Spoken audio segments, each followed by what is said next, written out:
And whoa, look at Magoo. Magoo streaks into the... Thorpe's got past Gabors. They lock handlebars as they go through, but Thorpe's done. Here comes Bradshaw to the outside of Bale. He takes over the number 2 position, and Bradshaw is not done.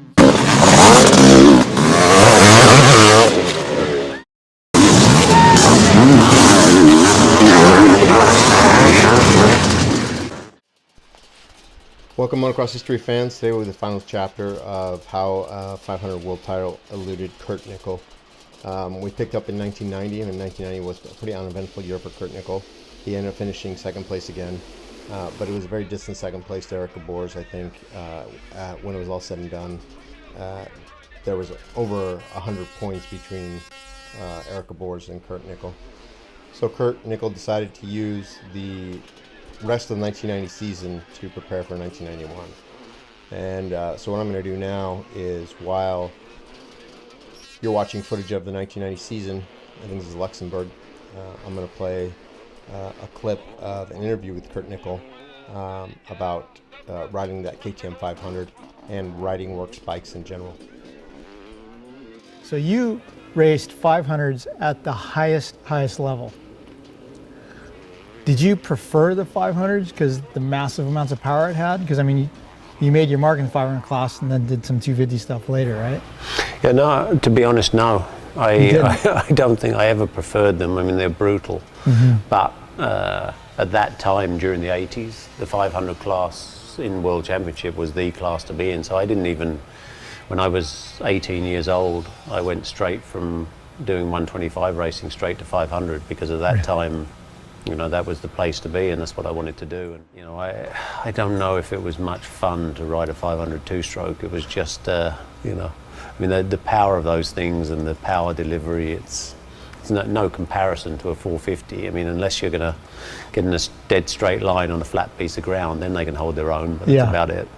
I mean, works bikes were incredible right when I was a kid. I mean, when I first did World Championship motocross, I actually did my first year on an air-cooled KTM, and there was 10 factory bikes, real factory bikes, and they finished first through 10th. Yeah. Because the bikes were so much more technologically advanced than a stock bike. So if you had a stock bike like I had, then you battled for 11th and occasionally got a 9th or an 8th or whatever. But then I had factory bikes after that. But then when the rule changed here, it changed in Europe too. So although the rule never changed in Europe, the factories immediately went production-based whenever it was, 1987, I think, when the rule changed. Yeah, so true factory bikes kind of stopped around 86, 87 time. Okay, what was a Works 500 like? Was it just insane power, or was it like really manageable and tuned down? Yeah, no, it wasn't insane power. We never worked on making more power. I mean, all we did was work on making it more rideable. So, you know, the crankshaft was always the most important thing in the tuning of a 500 works bike, and we had these special crankshafts with tungsten in to make, you know, the inertia and make the power work like that. You certainly never needed more power. I mean, the KTM factory bikes that I had in 91, 92, they produced 68 horsepower. Jeez. I mean, so all you did all the time, I mean, we could have made more power out of them, but I mean, it was pointless. They had enough power, so we tried to make them rideable all the time, and remembering that chassis technology wasn't what it is today, and so you looked for smooth lines on one of those things. And even if I watch some of the old videos now, you know, some of the tight lines we took in order to get a flat piece of ground and, you know, make some time up like that. I mean, it's different from today, totally different. Compare modern day 450 to the Works 500 you used to race. I mean, is there any comparison? I mean, 450s. Well, yeah, they got two wheels. Yeah, two wheels and a throttle, right? Set of handlebars, but I mean, riding wise. I mean, address this for the fanatics that comment every time on our website, like, oh, 500 would smoke that 450. Well, it would smoke that 450 on a flat piece of ground and for a short way, because it has more horsepower, genuine horsepower, yes, but tractability, I mean, that's the thing about a four-stroke. I mean, you can accelerate a 450, a modern 450, and it'll tract over the bumps. It doesn't break out, it doesn't break loose. If you make a mistake on a modern 450, go a little bit sideways with the throttle open. I mean, it'll normally straighten up. If you got stepped out of line on a 500 two-stroke on a bump or a jump, I mean, it normally threw you in the ground and sent you to the hospital. So was that the 91 season? Like you said, that's kind of what I got out of what I was reading, is that you looked like you had that championship handled. Yeah, I did. I'd already spent the bonus money. I mean, I was head and shoulders above everybody else. And So where did it go wrong? you know, I won all the first races, and I was winning the championship by 50 points, and then I crashed and broke my femur again. Same one? Same one, different place. I mean, I just made a mistake. Yeah. It was a track in Holland, and there was they dug these bomb holes, just dug down to slow the track up in Dutch woods, like you rode in a lot, and I just whiskey throttled going into one of those bomb holes and just flew out. And even I went quite high, but I remember being in the air and thinking, I've got to stay straight, and I couldn't stay straight, and so I kind of turned, and then I landed. Oh, you jumped off the bike? Oh, I was way off the bike. Oh. Yeah, no, I was gone. And then when I landed like with one leg and turning. That'll do it. Yeah, it did That'll it. do it. Gosh, dang it. So did that affect your 92 season, or were you? No. You were pretty much. I was pretty much back, because that happened, I think, in maybe May or something like that. Okay. And so I had plates in for a while. I took the plates out, started riding again before Christmas. Okay. And I was equally as strong at the beginning of 92 as 91. Okay, so and what I read on this season was there was kind of some drama at Hawkstone Park. You were in this championship, right, either up front or top 2 or 3, right? Yep. And something went weird with the start at Hawkstone, and it ended up costing you. Well, tell us that whole story. Yeah, so my start gate didn't drop. It was like a T, you know, they used to have those T's that dropped into the ground, and mine didn't drop. And At all, it just stayed up. it just stayed up. Okay. And so, you know, I was petulant and annoyed because I was leading the championship, and it was a race in England, and so I expected them to bring the race back, which they didn't. And so I spent, 30 seconds swearing at them, and then finally realised I was going to have to go and race. And I got up, and I got back up into the points, actually, enough points that would have made me world champion, and I crashed again. And then went back, and then I went back to the pits, pissed off, threw the bike on the floor, swore at everybody. Well, so what was there? I mean, if you're sitting there and your gate's up and everyone else is down, how do they not red flag that? If you touch them, they stay up. And so, they assumed I touched it. But then, so there was video. The people that did the videos, then the Motor Vision guys, so they had video. And so we actually protested to the FIM. We went down to the FIM, paid the money, showed them the video, and they said, yeah, your gate didn't drop. We'll give you protest money back, but we're not changing the results. So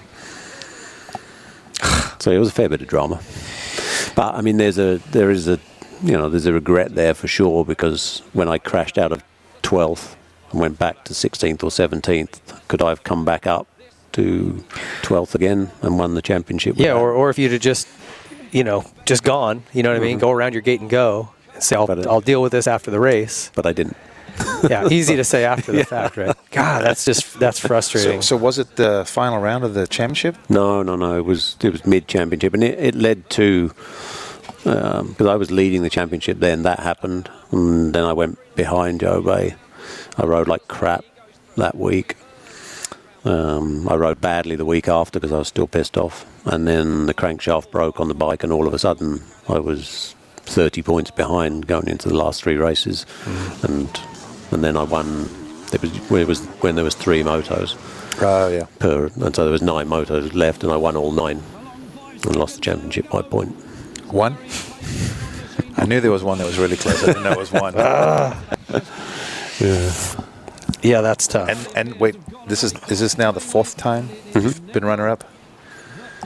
I know what it feels like to lose a championship by a couple points. I do too. Not fun. And it was horrible. No, but I got to imagine this point is probably like starting to almost maybe affect you in other ways because you now want it so badly. Yeah, I really struggled with it, and I then changed from 500 to 250, and a part of it was that I couldn't face finished in second again in the 500 class. I mean, the 500 class, the 250 class was designated premier class for 93. But part of it was, I just can't do this again. I got to do something else. But a lot of the competition would have gone down to the 250 class, right? Like if you'd have stayed, you'd have. I mean, by all odds, you would have probably won. Odds, yes. Who was? I'd probably been second. in 93 and 500s, wouldn't that have been where Smets would have been coming in the fray? It might have been just when Smets was there, but I mean, it was a very weak championship. Everyone, Jobe retired. Me and Billy Lyles went down to 250. I think, I can't even remember who won in 93. Maybe Jackie Martins on the Husqvarna or Marcus Hansen. I think it was 94 was mine. But right around then. I mean, the 500 class lost its luster. And I was 27 years old. I still wanted to race at the top. I didn't want to race in the B class. So I think I would have just done one more year of 500s to win the championship. Going back, I would have liked the championship, and so yes.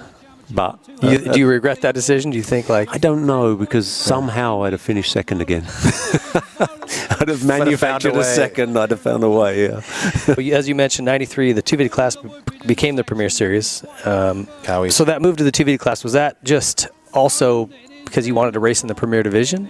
Or was it really just like, I'm not doing second again? It was a mixture of both. Okay. Yeah, I wanted to race in the Premier Division, but I couldn't face doing 500s again. I had no motivation to get ready for it. I felt like, because what was going to be left in that class, by all odds, I was going to be miles faster than everybody else. I mean, and so it was a decision. It was a weird decision. It wasn't one that everybody agreed with. In fact, I don't think anyone agreed with it. I remember my dad just saying, why do you want to do that?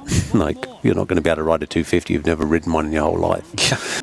Yeah. So, how you were staying at KTM on 93 then? On the 250? No, so, I mean, the KTM 250 was not a good bike, and I knew if I was going to change to 250, then I had to have the best bike that I could possibly have, because I knew it wasn't going to be easy at all.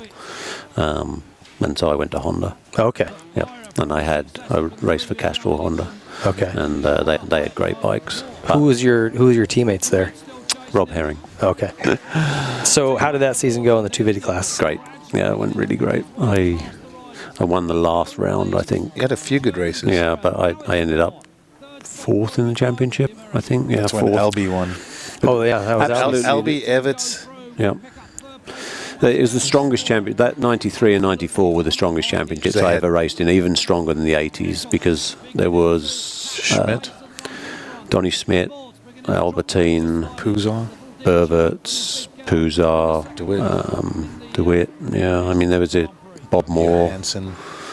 Yeah, I think he was there too. Yeah, I mean, it was a hugely the depth was massive, but everyone had on and offs because of that depth. Even Albie would get a fourth or a fifth one week. It was very international that year. Like, you'd look at the top 10, it was riders from almost every continent. Yeah, it was super strong, but I adapted really well to riding the 250 and was Did you right like in it? Front. Yeah, you liked riding the 250? I did. Better than the 500, you'd say, or? I was just over 500s by then. Yeah. All right, so the 94 season, how'd that go? 250s again, right? Same team. 250s again, same team. And it was pretty much carbon copy. I definitely wasn't the fastest, but I think I won maybe one or two races that year as well. Okay. In 250, and I was competitive week after week with all those great riders, and it was a good team. They weren't factory bikes, but they were like A kit Hondas.